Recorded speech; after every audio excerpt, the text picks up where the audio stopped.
नमस्कार मित्रांनो, स्पर्धा परीक्षा मराठी चॅनलमध्ये आपले स्वागत आहे। मे महिन्यामधल्या चालू महिन्याचा हा आपला 6वा व्हिडिओ आहे। यापूर्वीच्या सगळ्या व्हिडिओचे लिंक खाली डिस्क्रिप्शन बॉक्समध्ये दिलेले आहेत, त्यावर क्लिक करून तुम्ही यापूर्वीचे सगळे व्हिडिओज पाहू शकता। व्हिडिओ आवडले तर व्हिडिओ लाईक करा, चॅनल आतापर्यंत सबस्क्राईब केलं नसेल तर सबस्क्राईब करा। आता आपण आजचा व्हिडिओ सुरू करूयात। आजचा आपला पहिला प्रश्न आहे, खालीलपैकी कोणता दिवस जागतिक ॲथलेटिक्स दिन म्हणून साजरा करण्यात येतो? याचं बरोबर उत्तर आहे पर्याय क्रमांक 3 7 मे। दरवर्षी 7 मे हा दिवस जागतिक ॲथलेटिक्स दिन म्हणून साजरा करण्यात येतो। हा दिवस लोकांमध्ये खेळाविषयी जागृती निर्माण करून युवकांना खेळाचं महत्त्व पटवून देणं या उद्देशाने दरवर्षी साजरा केला जातो आणि पहिल्यांदा हा दिवस 1966 या वर्षामध्ये साजरा करण्यात आला होता। त्यामुळे उत्तर असेल आपलं पर्याय क्रमांक 3। दरवर्षी 7 मे हा दिवस जागतिक ॲथलेटिक्स दिन म्हणून साजरा केला जातो।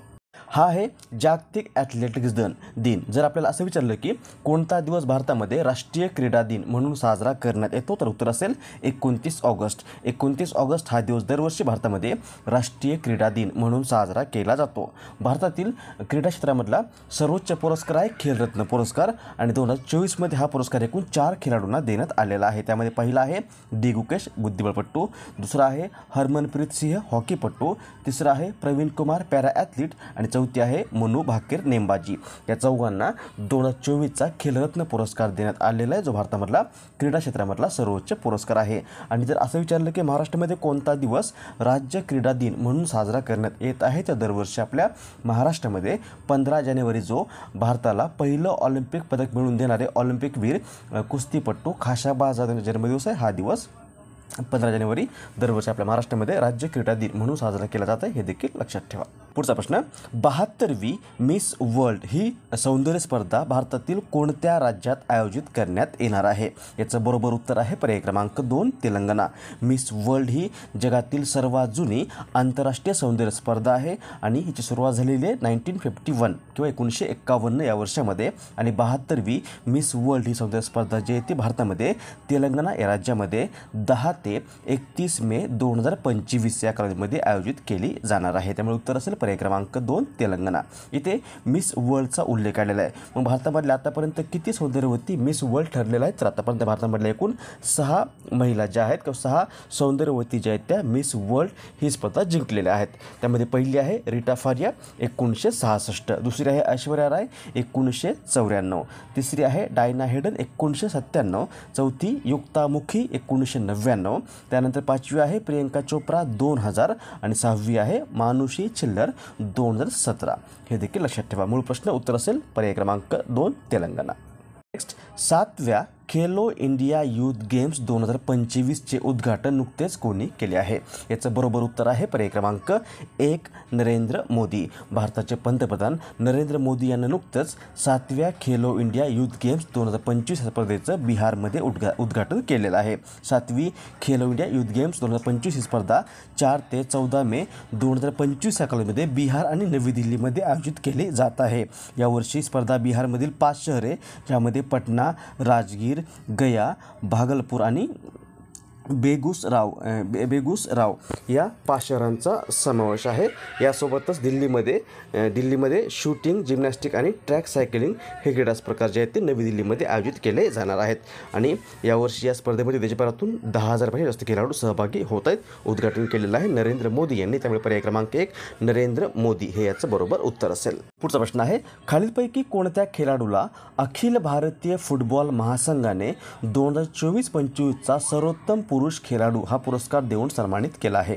याचं बरोबर उत्तर आहे पर्याय क्रमांक 1 सुभाशिष बोस। सुभाशिष बोस हा भारताचा पुरुष फुटबॉल खेळाडू आहे आणि या AIFF किंवा ऑल इंडिया फुटबॉल फेडरेशन किंवा मराठीमध्ये अखिल भारतीय फुटबॉल महासंघाने याच सुभाशिष बोस या भारताच्या फुटबॉलपटूला 2024-25चा men's player of the year हा पुरस्कार देऊन सन्मानित केलेला आहे। यासोबतच महिलांमध्ये हा पुरस्कार भारताची महिला फुटबॉलपटू सौम्या गुगुलोत यांना हिला देऊन सन्मानित केलेला आहे। त्यामुळे उत्तर असेल आपलं पर्याय क्रमांक 1 सुभाशिष बोस। पुढचा प्रश्न आहे, खालीलपैकी कोणता दिवस जागतिक थॅलेसेमिया दिन म्हणून साजरा करण्यात येतो? याचं उत्तर आहे पर्याय क्रमांक 4 8 मे।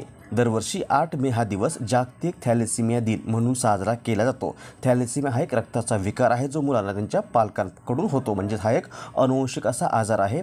या आजारामध्ये लाल रक्तपेशींची संख्या झपाट्याने कमी होते किंवा घट होते आणि सामान्यतः शरीरातील लाल रक्तपेशीचे आयुष्य सुमारे 120 दिवसांचं असतं, परंतु थॅलेसिमिया झालेल्या ज्या व्यक्तीला थॅलेसिमिया झाला आहे अशा रुग्णाच्या शरीरातील लाल रक्तपेशीचं आयुष्य केवळ 20 दिवस एवढंच राहतं। अशा परिस्थितीमध्ये दर 20 ते 25 दिवसांनी या रुग्णांना बाहेरून रक्त द्यावं लागतं आणि या आजारावर योग्य उपचार न केल्यास हा आजार जो आहे तो मृत्यूचं कारण देखील ठरू शकतो। यामुळेच या आजाराविषयी लोकांमध्ये जागरूकता निर्माण करण्याच्या उद्देशाने दरवर्षी 8 मे हा दिवस जागतिक थॅलेसिमिया दिन म्हणून साजरा केला जातो आणि पहिल्यांदा हा दिवस 1994 या वर्षी साजरा करण्यात आला होता। उत्तर असेल पर्याय क्रमांक 4, 8 मे।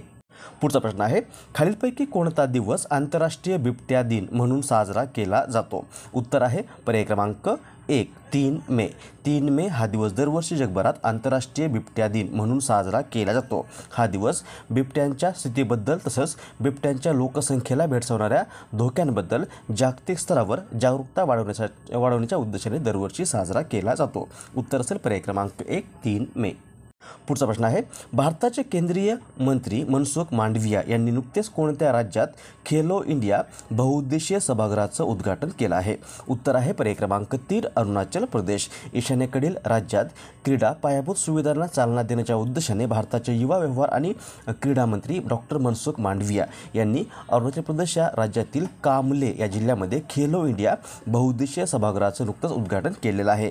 हे सभागृह जवळपास 8 कोटी रुपये खर्च करून उभारण्यात आलं असून यामध्ये अत्याधुनिक सुविधा उपलब्ध करून देऊन तळागाळातील खेळांना प्रोत्साहन देण्याची सुविधा निर्माण करण्यात आलेल्या आहेत। त्यामुळे उत्तर असेल पर्याय क्रमांक 3, अरुणाचल प्रदेश। अरुणाचल प्रदेश मॅपमध्ये पाहिलं तर इथे आहे अरुणाचल प्रदेश, राजधानी आहे इटानगर, सध्या राज्यपाल आहेत कैवल्य त्रिविक्रम नाईक आणि मुख्यमंत्री आहेत पेमा खांडू। नेक्स्ट, खालीलपैकी कोणता दिवस जागतिक रेड क्रॉस दिन म्हणून साजरा करण्यात येतो? याचं बरोबर उत्तर आहे पर्याय क्रमांक 4, 8 मे। 8 मे हा दिवस दरवर्षी जगभरात जागतिक रेड क्रॉस दिन म्हणून साजरा केला जातो।